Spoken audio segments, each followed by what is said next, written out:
If you put me back in the White House, their reign is over. Their reign will be over. And they know it. And America will be a free nation once again. We're not a free nation right now. We don't have free press. We don't have free anything. In 2016, I declared, I am your voice. Today, I add, I am your warrior. I am your justice.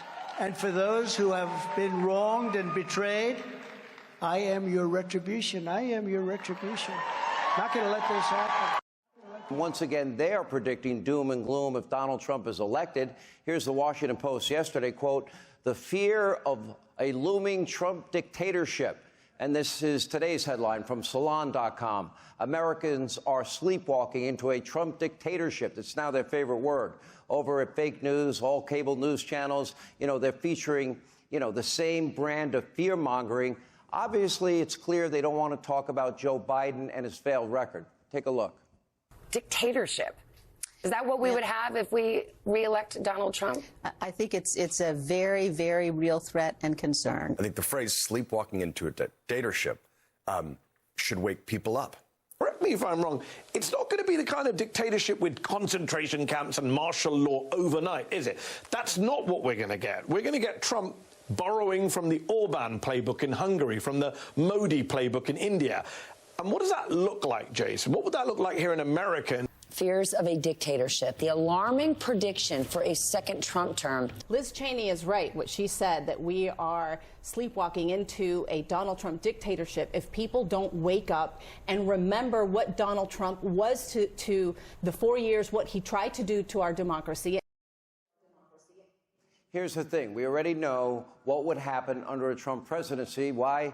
Because he's already been president. Lower taxes, stronger growth, a secure border, peace in the Middle East, new trade deals, energy independence, and a push to reform our bloated bureaucracy.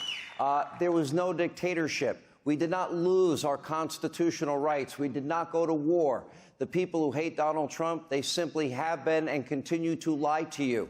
Now, it's Joe Biden who has been using the justice system, his DOJ, to inflict retribution against his political rivals. And it's Joe Biden who called Donald Trump's supporters a, quote, threat to America. The very guy that says MAGA Republican, making America great is somehow bad. And it's Joe Biden who is leading this country into the brink of yet another possible war. And that's why Donald Trump is now beating Joe Biden in almost every major poll. Take a look at your screen. The latest Messenger Harris survey has Trump against Joe Biden up by 6 points. So now the big question, can Donald Trump seal the deal and get the country back on track? I see what the media is doing now. I put a montage together. They want to call you a dictator. You use the words, I am your retribution. And now, before that, you said if you've been wronged, and you used other words as well.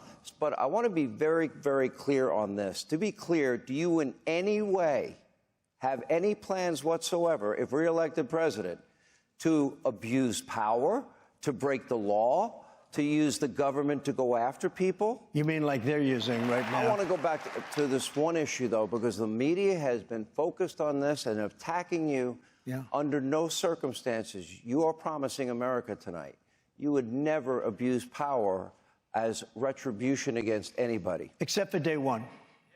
Except Look, what? He's going crazy. Except for day one. Meaning? I want to close the border, and I want to drill. That's not retribution.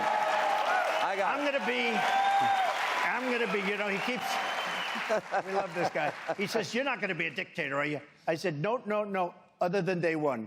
We're closing the border, and we're drilling. After that, I'm not a dictator. So that sounds to me like you're going back to the policies when you were president. All right.